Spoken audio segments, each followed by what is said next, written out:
अस्सलाम वालेकुम दोस्तों। पाकिस्तान क्रिकेट टीम ने आज इंग्लैंड के खिलाफ सीरीज की तैयारी का आगाज कर लिया है और 4 T20 मैचेस खेले जाएंगे। मगर सबसे बड़ा और अहम सवाल, जो पाकिस्तान की सबसे मजबूत पोजीशन हुआ करती थी, वो है ओपनिंग पोजीशन T20 के अंदर। और सबसे बड़ा सवाल उसी पे आग खड़ा हुआ है कि पाकिस्तान के ओपनर्स कौन से होंगे, क्योंकि मिडिल ऑर्डर जो पहले पाकिस्तान का सबसे बड़ा मसला बना था, वो ट्राइका ने हल कर दिया है। यानी चौथे नंबर पे फखर जमान आते हैं, पांचवें नंबर पे इफ्तिखार अहमद आते हैं, छठे नंबर के ऊपर आजम खान आते हैं। ये आपका मिडिल ऑर्डर को बहुत तगड़े किए हुए हैं। मगर अब एक जो प्रपोजल आया है वो ये है कि फखर जमान को ओपन कर लिया जाए। ये किसकी तरफ से आया है और कप्तान खुद क्या चाहते हैं, इस चीज के ऊपर हम आज का व्लॉग करेंगे। क्योंकि जो पाकिस्तान की वर्ल्ड कप का स्क्वाड बन रहा है उसमें साइम अयूब फिल वक्त नजर तो आ रहे हैं उस स्क्वाड के अंदर, मगर फाइनल 11 या प्लेइंग 11 जैसे आप कहते हैं, उसके अंदर जगह बनाना उनके लिए मुश्किल हो गया। और उसकी वजह है उनकी खराब फॉर्म के, लगातार इंटरनेशनल क्रिकेट के अंदर वो कुछ खास जम नहीं रही हैं। और ऐसे के अंदर अब इंग्लैंड चूंकि लास्ट स्टेज है बिफोर वर्ल्ड कप, इसमें पाकिस्तान की बहुत ज्यादा करना नहीं चाह रहा तजर्बात।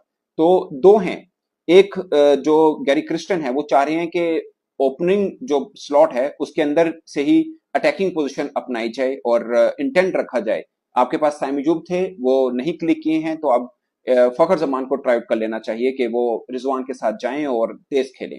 ये उनकी सोच है। उनको लगता है कि एक तेज खेलने वाला हो, रिजवान भी ठीक खेल लेते हैं, तो उसमें शायद पाकिस्तान को पाकिस्तान के पास एज रहेगा कि एक ऊपर अटैकिंग मोड तो है ना हमारे पास, वो है फखर जमान। और फिर ये भी लग रहा है कि वो भी थोड़ा सेटल होते हैं। फखर जमान भी जाते चलाते नहीं है, थोड़ा सेटल होते हैं।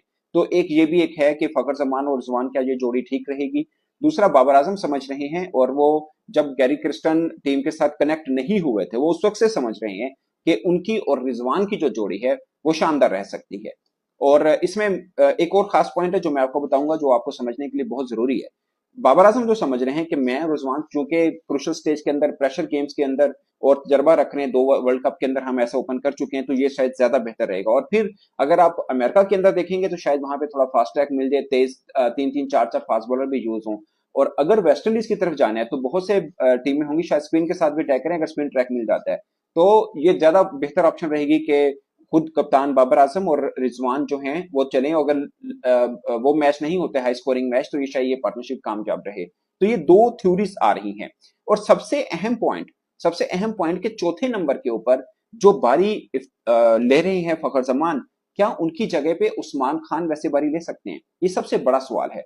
अगर बाबर और रिजवान ओपन करते हैं तो बहुत अच्छी एक ऑप्शन आती है कि Usman Khan one down position के ऊपर बड़ा अच्छा खेल लेते हैं, उनके लिए वो कंफर्टेबल पोजीशन है। और दूसरा इसका जवाब यह है कि फखर जमान भी खुद अब चौथे नंबर के ऊपर बहुत कंफर्टेबल हैं। उनसे 12 मरतबा सवाल पूछा, वो कहते हैं कि मैं सेटिस्फाइड हूं और मैं इधर अच्छा खेल रहा हूं। और इंटरनेशनल क्रिकेट में एक लंबा पीरियड हो चुका है कि वो चौथे नंबर पर ही बल्लेबाजी कर रहे हैं। ऐसा ना हो कि आप फखर जमान को उठा के ओपन में लेके जाएं, खुदा ना खास्ता वो क्लिक ना करें, फिर आपकी चौथी पोजीशन भी प्रॉब्लम में रहेगी और फर्स्ट यानी ओपन भी आपको प्रॉब्लम में रहेगी। मतलब आप अगर इंग्लैंड के साथ तजुर्बा करते हैं, खुदा ना खास्ता फखर जमान कामयाब नहीं होते, तो फिर आप क्या करेंगे? तो बेस्ट ऑप्शन जो खुद कप्तान समझ रहे हैं कि वो और रिजवान ओपन करें, वन डाउन पोजीशन के ऊपर शायद उस्मान खान मुझे लगता है कि होने चाहिए, अगर उनका कोई नाम नहीं ले रहा तो, क्योंकि वो बेटर पोजीशन है उनके लिए। और चौथे नंबर को मत छेड़ें, आप फखर जमान बेस्ट पोजीशन के साथ हैं। अगरचे फैंस चाहते हैं कि फखर जमान ओपन करें, क्योंकि उनको लगता है कि फखर जमान ऊपर खेलेंगे तो ज्यादा अच्छा खेलेंगे, बट मुझे ये लगता है कि फखर जमान का जो अब कनेक्शन बन चुका है इफ्तिखार और आजम खान के साथ, इससे डेंजरस कॉम्बो बन नहीं सकता है। और आई नो कि सब चाहते हैं कि फखर ऊपर हो, हमारा एक अटैकिंग मोड बने, वो ठीक है। मगर इस पोजीशन में आप दो चीजों को रिस्क में लेते हैं, एक मिडिल ऑर्डर को रिस्क में लेंगे, एक ओपन को रिस्क में लेंगे। खुदा ना खास्ता वो ओपन में नहीं चल पाते हैं और फिर मिडिल ऑर्डर भी आपका डिस्टर्ब रहेगा। तो ये चीजें शायद बहुत ही ज्यादा तजर्बे वाला काम होगा कि आपने पहले एक ओपनर को मिडिल ऑर्डर में सजाया, वो मिडिल ऑर्डर में बिल्कुल रच बस गए हैं और अच्छी खासी नॉक खेलते हैं। और एक चीज नोट करिएगा, वो शुरू में आहिस्ता ही खेलते हैं, उसके बाद वो तेज खेलते हैं। तो ये है उनका।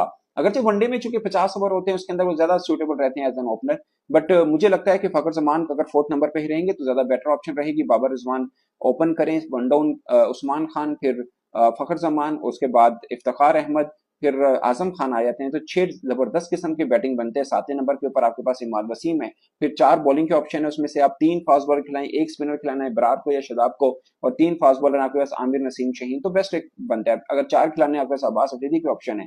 वैसे वर्ल्ड कप स्क्वाड के अंदर हारिस रऊफ की भी जगह बन पा रही है, और हो सकता है वो इंग्लैंड के खिलाफ पहले T20 मैच में भी आपको नजर आए, क्योंकि उनकी फिटनेस को लेकर बात आ रही है सामने कि वो काफी बेहतर फील कर रहे हैं और बॉलिंग भी भरपूर नेट के ऊपर कर रहे हैं। तो दोस्तों ये अपडेट है जो चल रहा है, मगर पाकिस्तान के पास अभी 1-2 दिन हैं और नेट के अंदर दोनों को जोड़ा जाएगा कि फखर जमान को भी नई बॉल के साथ खिला के देख लेंगे, यानी एक प्रैक्टिस के तौर पर करेंगे और दूसरी ऑप्शन जो है उसको भी ट्राई आउट कर लेंगे कि कौन सी ऑप्शन ज्यादा बेहतर रहती है। तो फिल वक्त दोस्तों ये खिचड़ी पक रही है और जब ये मुकम्मल पक जाएगी तो इस बारे में हम आपको जरूर बताएंगे। मेरे से अब तक के लिए इतना ही, इजाजत दीजिए।